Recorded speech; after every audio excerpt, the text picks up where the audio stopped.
of it has to do with your example. So I guess what I'm trying to say is, thanks. Anyway, I appreciate you taking the time to listen. Anytime, Preston. Thanks. We'd probably better get back to it. Heads up. Go ahead. Paladin Danse. I know this may sound like a strange question, but tell me, what do you think about Scribe Halen? Scribe Halen. Why? Is something wrong with her? No, not at all. Halen's doing well. I simply wanted to talk to you about her, but I wanted to know what you thought of her first.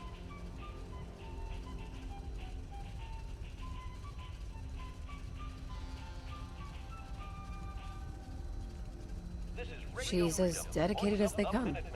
A real team player. I couldn't agree more, but I wasn't looking for an evaluation of her performance as a scribe. I wanted to know what you thought of Halen as a person.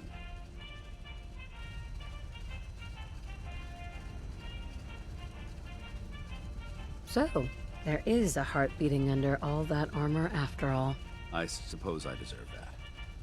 I just don't normally find these discussions easy to handle, so I try to avoid them at all costs. The truth is, I'm worried about her. Since you and I are getting along so well, I felt like I could confide in you about it, to get your honest opinion.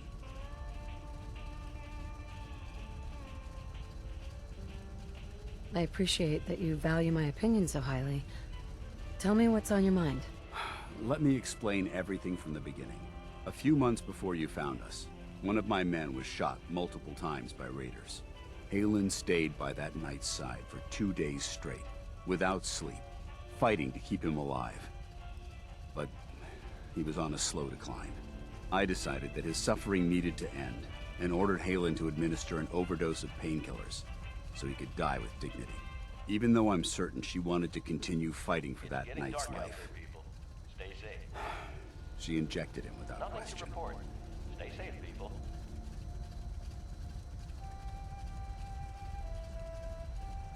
It sounds like she was simply following your orders. Of course she was. Halen's never been insubordinate. But the decision whether or not to ease that soldier's suffering isn't the point here. The point is what happened later that same evening. Halen approached me while I was on watch. She didn't say a word, but I could tell something was wrong. After what felt like an eternity, she collapsed into my arms, crying. I didn't know what to do, so I just held her for a while. A few minutes later, she stopped, kissed me on the cheek, and simply said, "Thank you," before heading back into the police station. Right then it hit me. Maybe I pushed her too hard. I ordered her to ignore her instincts, to do something her medical training told her was wrong. That's why I'm worried about her, and for that matter, everyone under my command.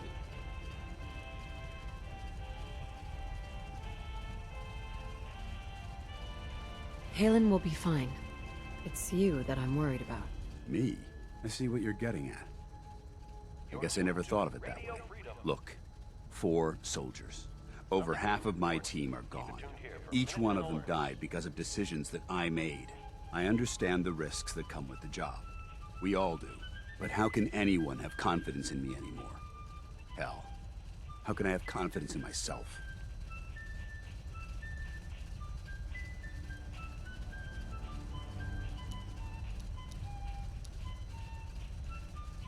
The way you held Halen tells me that you care about them. And they care about you. I never thought of it that way. Well, it looks like things have taken a turn. I signed up to be your sponsor, so I teach you everything that I know. But it looks like I'm the one that needed the lesson today. All joking aside, I'm pleased that we had this discussion. And with all the problems you're facing, you still took the time to listen. It's comforting to know that I can speak to you as more than just your commanding officer. Nothing to report. Keep it tuned here for updates. Does this mean you'd be there to hold me if I ever needed it? I don't know. I never thought you'd ask me something like that. It would depend on the circumstances, but I suppose we'll just have to see what happens when the time comes. Anyway, thanks for letting me get that off my shoulders. I think it's been weighing on me more than I realized. I'm only sorry you had to see me at my worst, instead of at my best.